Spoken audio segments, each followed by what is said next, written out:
Who is King Arthur, a real hero, or a mythical king born of dragons, betrayal, and eternal prophecy? From epic quests to magical swords and the eternal search for the Holy Grail, this story has captivated generations. But today, we blend myth with historical mystery and uncover global truths, fueled by archaeology, AI-powered history analysis, and legendary lore from around the world. What if I told you there was a king who wielded a magical sword and had an army of superpowered knights? Would you believe me? Well, good, because that king is real. His name is Arthur, and this is his history. Chapter 1. The origins of the king. In the beginning, there was war. The year was 5th century and most of the island of Britain was ruled by Anglo-Saxon kingdoms, but not all was lost. Scattered throughout the land were the remnants of Romano-British people who held out against the invaders. These Britons were divided, without a king to unite them. Then from the north, whispers arose of a great warrior. Some called him Arthur, others called him once and future king. The earliest source we have for the legendary Arthur is a poem called Y. Gododin, written in 6th century Wales. Here we see Arthur listed alongside other kings and warlords. Importantly, the poem describes him as a dux bellorum, which translates to military leader. This tells us that Arthur may have been a Roman-British commander rallying his people against the Saxons. Over time, stories of his deeds spread across the land like wildfire, capturing the hearts and minds of the common folk. People spoke of his bravery, his skill in battle, and his unwavering commitment to justice. And so a hero was born. But the hero we know today didn't come from nothing. His legend was heavily influenced by Celtic mythology, specifically the Welsh tale of the magician Merlin, who pulled a sword from a stone and used it to unite the Britons under one banner. Was the real Arthur also a magician? Perhaps. We don't know. What we do know is that the stories of Arthur evolved over decades, maybe centuries, as different people told and retold his tales.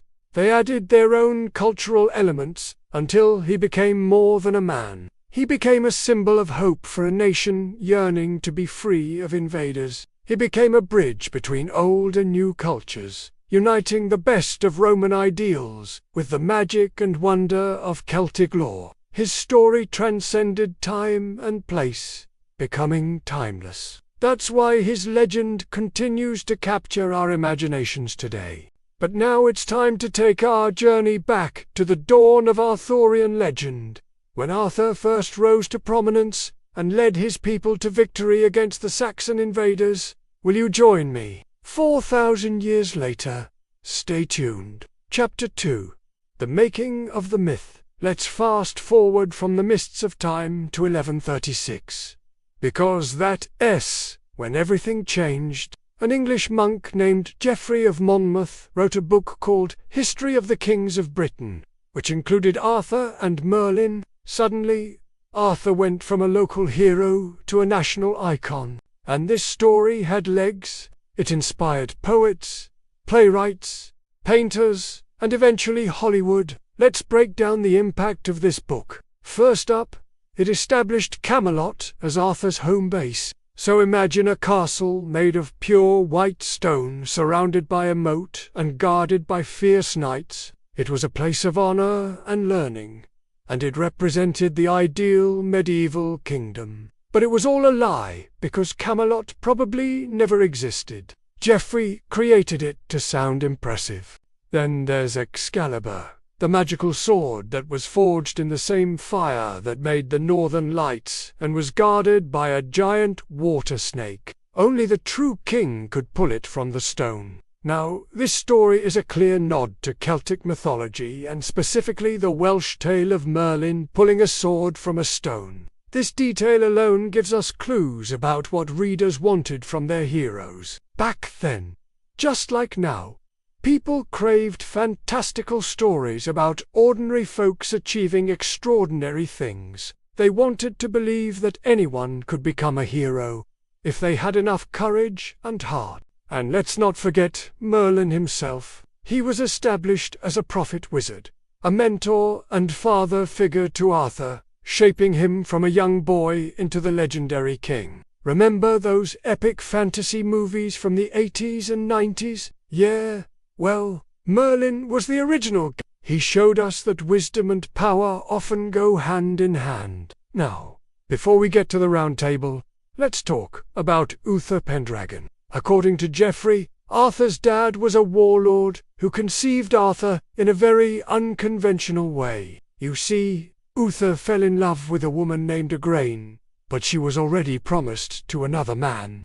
So Uther disguised himself as her husband Stubby and tricked her into thinking she was marrying the right guy. The result? Prince Arthur, aka Uther's secret love child? This story reveals a lot about the medieval mindset. Back then, lineage and bloodlines were everything. Everyone wanted to be related to the king, and having a pure royal bloodline was key to maintaining order and tradition. But Arthur's illegitimate birth also tells us something about humanity. No matter where you come from or how you're born, you can achieve greatness. Lastly, there's Guinevere, Arthur's sister-in-law, who we'll meet soon. Their relationship adds a layer of forbidden love to the mix. A classic Shakespearean trope that just amps up the drama. All these elements woven together make the world of King Arthur feel rich and lived in. It's not just a fairy tale. It's a reflection of medieval culture, values, and dreams. So remember Geoffrey of Monmouth. Without his book, we might not have the Arthurian legend we know today. Chapter 3. The Round Table Brotherhood. Picture this. Arthur's kingdom is in desperate need of a makeover. Insecurity and division are running rampant. Kinda like today. So Arthur comes up with a brilliant idea. The Round Table. This was a group of loyal knights who came from different backgrounds, social classes, and walks of life, but they were all united by one goal: to serve the common good and bring stability to the land. Let's meet some of these legends. First up, there's Lancelot, the epitome of a tragic hero. He's brave, skilled, and totally devoted to Arthur, almost to a fault. Remember those old-school action movies with slow-motion fights and heroic music? Yeah, Lancelot was the original John Wayne. Then we've got Gawain, known as the defender of honor and courtesy. He was the ultimate gentleman knight, always ready to help those in need. If you've seen the movie The Green Knight, you'll know exactly what I mean. Next is Percival, the seeker of the truth and the Grail. He was on a spiritual quest, always asking questions and searching for deeper meaning. And last but not least, Galahad, the purest of them all. He was destined to find the Holy Grail, an object of immense power and mystery. These knights weren't just soldiers, they were representatives of the values and aspirations of medieval society. They embodied courage, loyalty, and selflessness, qualities that people admired and aspired to. But to maintain unity and equality among the knights, Arthur introduced a simple rule. No one would sit above the other on the round table. Literally, it was round, so no one could boast of being higher on the hierarchy. This gesture symbolized the importance of equality and unity. It was a reminder that everyone, regardless of their background or status, could contribute to the common good and be valued for their unique abilities. It fostered an environment of collaboration and mutual respect, where each knight felt empowered to share their thoughts and work together to solve problems. And these guys weren't just hanging around in Camelot, they went on adventures, rescuing damsels, battling evil wizards, and upholding justice wherever they found it. They were the ultimate boy band of the medieval era, except with more fighting and less singing.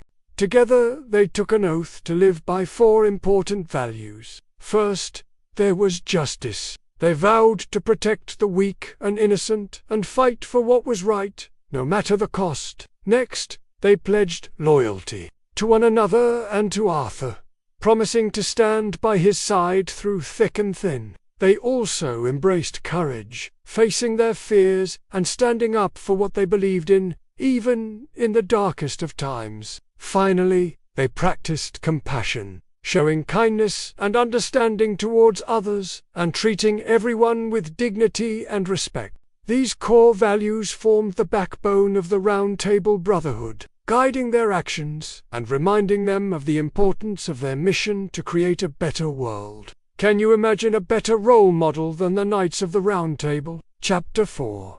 The Quest for the Holy Grail.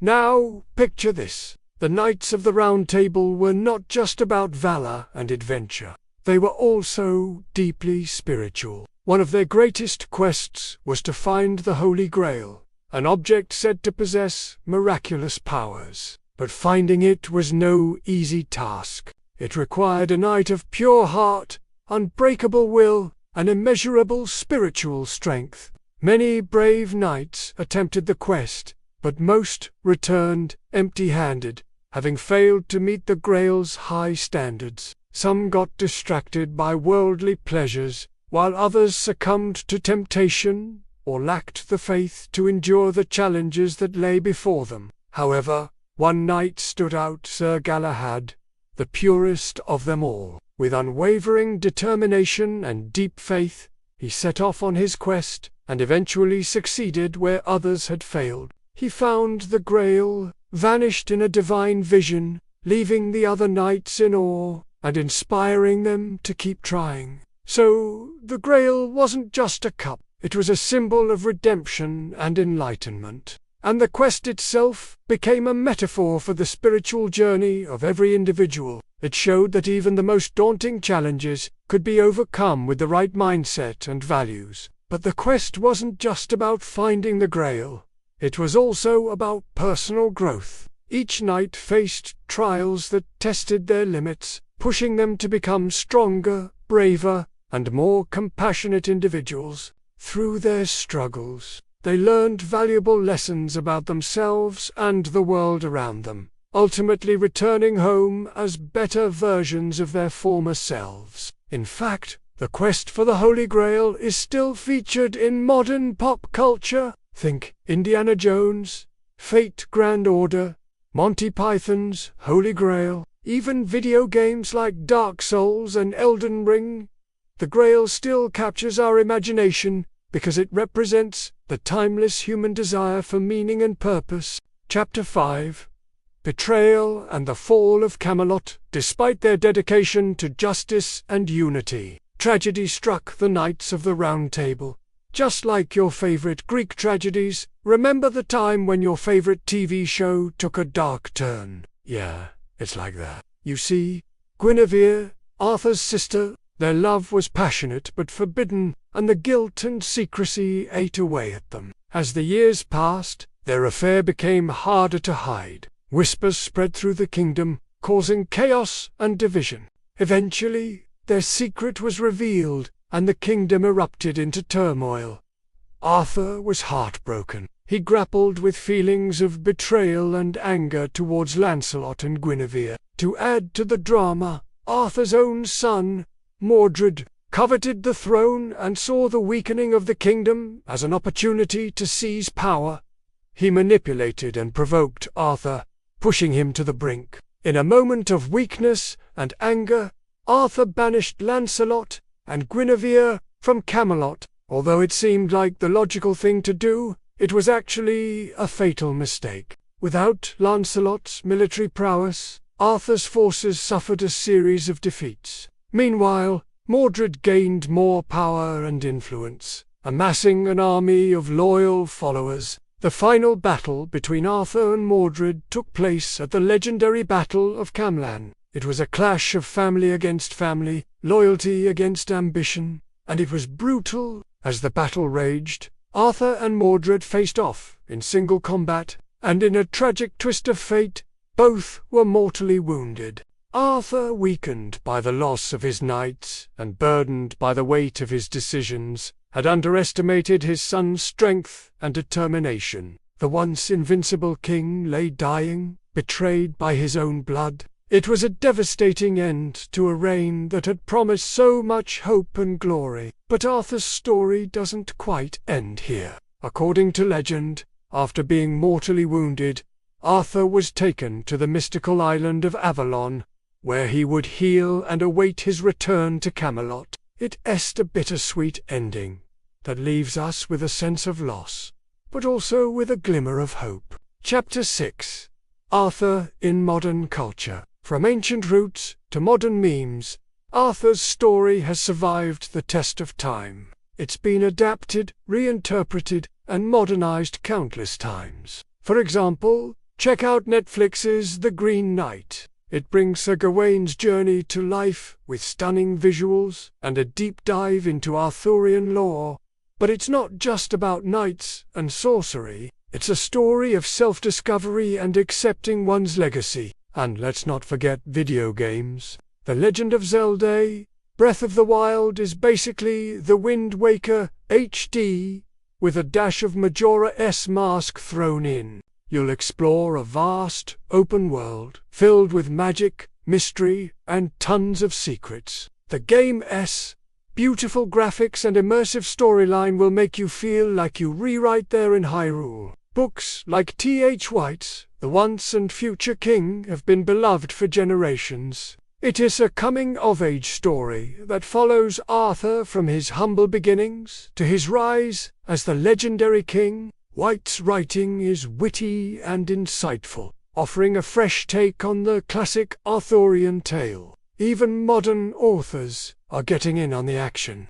Marion Zimmer Bradley's The Mists of Avalon offers a feminist perspective on the legend, focusing on the women of Camelot and their roles in shaping history. Tamsin Muir's The Lady from the Black Gate reimagines Arthur as a ruthless queen seeking revenge for her family's murder. Nowadays, storytellers are having fun with Arthur too. Artists like Florence plus the Machine have incorporated Arthurian themes into their music videos, creating mesmerizing visuals that pay homage to the legend. And let's not forget the hilarious Monty Python and the Holy Grail. It's a comedy that pokes fun at the classic Arthurian tale, leaving you in stitches. Video games are taking Arthur in exciting new directions, too. Games like King Arthur, the role-playing war game, let you lead the Knights of the Round Table into battle. The graphics are stunning and the gameplay is intense,